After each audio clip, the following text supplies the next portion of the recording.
مهمترین قدم و اولین قدم این هست که شما باید یه پوشال نرمی رو در سالن خودتون به کار ببرید.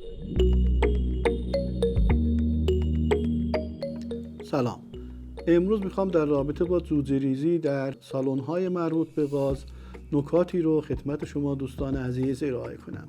دوستان ببینید، در جوجه ریزی شما باید خیلی از شرایط مربوط به سالن رو رعایت کنید.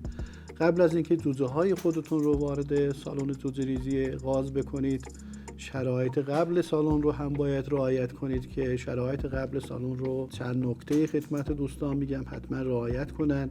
قبل از اینکه جوجه هاتون رو بیارید حتما مطمئن بشید که این جوجه ها به هر حال از مراجع مختلف گرفته شدن، از منابع مطمئن گرفته شدن. این رو حتما باید مطمئن باشید که آلودگی نداشته باشن، چون آلودگی باعث میشه که شما همون آلودگی ها رو وارد سالن خودتون بکنید که براتون بعداً دردسرهای زیادی رو ایجاد میکنه. حتما برگه بهداشتی جوجه های گاز رو دستتون داشته باشید. از نظر MG، از نظر MS اینها رو کنترل کنید، یا اشرش یا کلاه، همه اینها رو دوستان کنترل کنن، برگه بهداشتی رو داشته باشن و در موقع حمل و نقل هم سعی کنن از نزدیکترین منبع خریداری بکنن و از بهداشتی ترین منبع خریداری کنن. خودشون برن از نزدیک ستر و هچر رو، جوجه کشی رو نگاه کنن و بتونن گازهای خودشون رو بگیرن. اونهایی که دوستانی که میخوان بیشتر در امر پرورش گاز سرمایه گذاری کنن، اینها باید جدیت بیشتری داشته باشن. اون مسئله حمل و نقل برامون مهم، استرس های حمل و نقل مهم هست. اینو پرورش دهندگان محترم گاز هم حتما در جریان باشن. اما سالن رو ما میخوایم آماده کنیم که جوجه ها وارد سالن بشن. این سالنمون چه شرایطی داشته باشه؟ دوستان ببینید، بستگی داره که شما چقدر هزینه کنید، چقدر جوجه بخرید، چقدر بخواید که جوجه ریزی رو انجام بدید.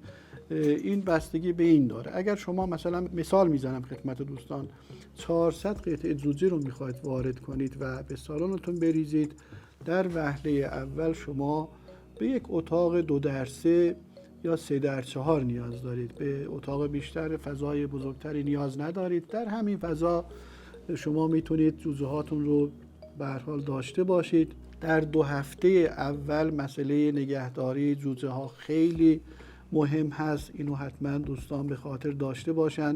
خیلی از سوالات رو از ما میکنن که اصلا اینها مقاومن، چه نیازی داره که ما اینقدر روی اینها مانور بدیم؟ اینا همش تو بیرونن، مقاومت بیشتری دارن، بعد بدن پرکرکی دارن، اینها رو نیاز نداره ما اینقدر مثلا تو دمای بالاتر نگهداری کنیم. نه، به این حرفا به هیچ وجه گوش ندید عزیزان.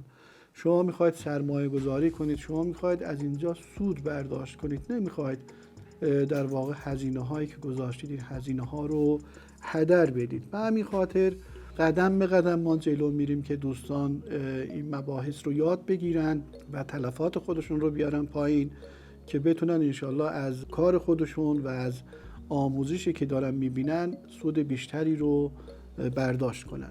پس شرایط سالن یکی این هست که حتما باید کف سالنمون سیمانکاری شده باشه و قبل از جوجه ریزی شما عملیات ضد عفونی رو در داخل سالنتون حتما انجام بدید. شستشو با دترجنت ها، با صابون و اگر تونستید با شعله افکن هم بتونید دیوارهای در واقع اتاق خودتون رو و مجموعه خودتون رو، سالن خودتون رو، هر جایی که میخواید پرورش بدید شعله افکن رو شما به کار ببرید. کف سالن پرورش گاز خودتون رو حتما باید جای تمیز و مرتبی باشه و عاری از هر گونه میکروب باشه. میتونید از پرمنگانات و فرمالین هم در جریان ضد عفونی استفاده کنید. بعد از اینکه این کار رو کردید، شما ضد عفونی دانخوری و آبخوری های خودتون رو دارید که قبلا اینها رو باید انجام بدید. یک روز قبل از جوجه ریزی شما همه اینها رو باید در داخل سالن خودتون بچینید. مهمترین قدم و اولین قدم این هست که شما باید یه پوشال نرمی رو در سالن خودتون به کار ببرید که این پوشال برامون اهمیت زیادی داره. جوجه های گاز یه جوری هستن که پاهاشون معمولاً حساس هست. باید حتما پوشال های نرمی به همین منظور به کار ببرید که مشکلی برای جوجه‌های شما به وجود نیاد. روز اول نیاز نیست که شما هر طور غذای استارتر یا آب و شکر و شربت بهشون بدید. از داخل همون زرده خودشون، ذخیره غذایی خودشون استفاده میکنن.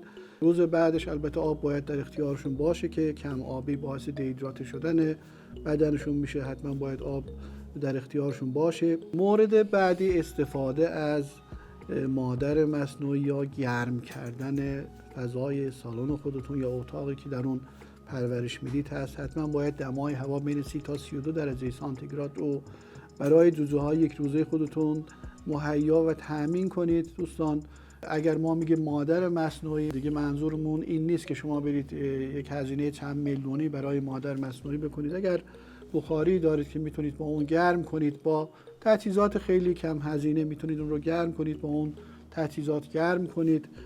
دانخوری و آبخوری های خودتون رو بچینید. بعد جوجه های خودتون رو قشنگ وارد سالن خودتون بکنید. جوجه ها رو آرام از کارتون های خودشون در بیارید و وارد سالن خودتون بکنید. کارتون ها رو از سالن خودتون بیرون بیارید و اینها رو بسوزونید که ممکنه آلودگی هایی از فارم های دیگه، از منبعی که دارید میارید، از اونجا با خودشون بیارن. اونها رو حتما معدوم کنید و از بین ببرید. جلوی درب ورودی سالن خودتون حتما مواد ضد عفونی کننده اونجا بریزید که بتونید در واقع خودتون با لباس کامل، با لباس ضد عفونی شده، با دستای استریل، با تمامی امکاناتی که در یک مرغداری شما به نظرتون میرسه باید انجام بگیرید، در پرورش قاز هم همین شرایط رو رعایت کنید. پس ورودی رو هم حتما در نظر بگیرید و شستشوهای لازم رو انجام بدید. محوطه خودتون رو دوستان سعی کنید ضد عفونی لازم رو انجام کرده باشید قبلا که دچار مشکل نشید. در پرورش قاز ما چند تا به هر حال مسئله داریم و چند تا مشکل داریم و راه حل های اون هم خدمت دوستان میگم. توی جوجه ریزی برامون اهمیت زیادی داره. اون جایی که شما جوجه ریزی کردید دیگه اون فضا دیگه براتون کمه، باید فضای خودتون رو گسترش بدید و بعد 2 برابر و 3 برابر کنید فضای سالن خودتون رو. و حتما دوستان مرتع رو فراموش نکنید. اگر در روستا میخواید پرورش بدید، یک جایی باشه که شما بتونید یک کاشتنی اونجا بکارید از سبزی‌های مختلف، از واریت‌های مختلف، از گشنیز، جعفری، کاهو.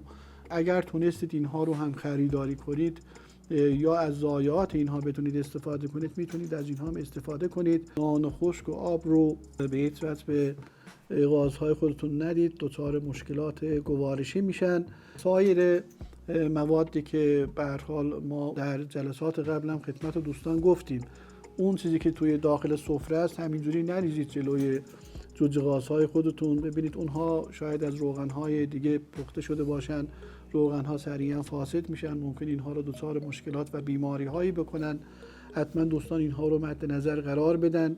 خیلی از کسانی که وارد فارم میشن، وارد مجموعه پرورشی شما میشن، دست خودشون یه چیزایی میارن. یکی مثلا ممکنه یه چیزی بیاره بندازه جلوی اینها، اجازه این کار رو ندید. غازها چیپس خور، پفک خور و اینجور مواد خور نیستن. بلافاصله اینها مریض میشن و شما اگر همین مریضی رو در دوره اولتون و همون دوره جوجه ریزی داشته باشید، بعداً دچار مشکلات فراوان میشید. این 2 هفته اولی که خدمت دوستان گفتیم، این 2 هفته رو حتماً به خاطر داشته باشن که مراقبت‌های بیشتری از جوجه‌های خودشون انجام بدن. غازها حیوانات مقاومی هستند، بله مقاومن، به شرطی که ما خودمون اینها رو به بیماری و خیلی از چیزها دچار نکنیم و مشکلات گوارشی برای اینها به وجود نیاریم. به الا اینها خودشون به خودی خود مقاومت لازم رو دارن. مورد بعدی در رابطه با تغذیه اینهاست. در مورد تغذیه سوالات بسیار زیادی از ما شده که دوستان ببینید که من فقط یک نکته رو خدمت عزیزان اشاره می کنم. در مورد تغذیه غازها سعی کنید که میزان مواد کنسانتره در کنار سبزیجات خودتون باشه. غازها فقط با سبزیجات جیره مینتیننس میشه، یعنی جیره نگهداری میشه، بین خودشون رو نگه میدارن، رشد بیشتر و بهتری نمی‌کنن.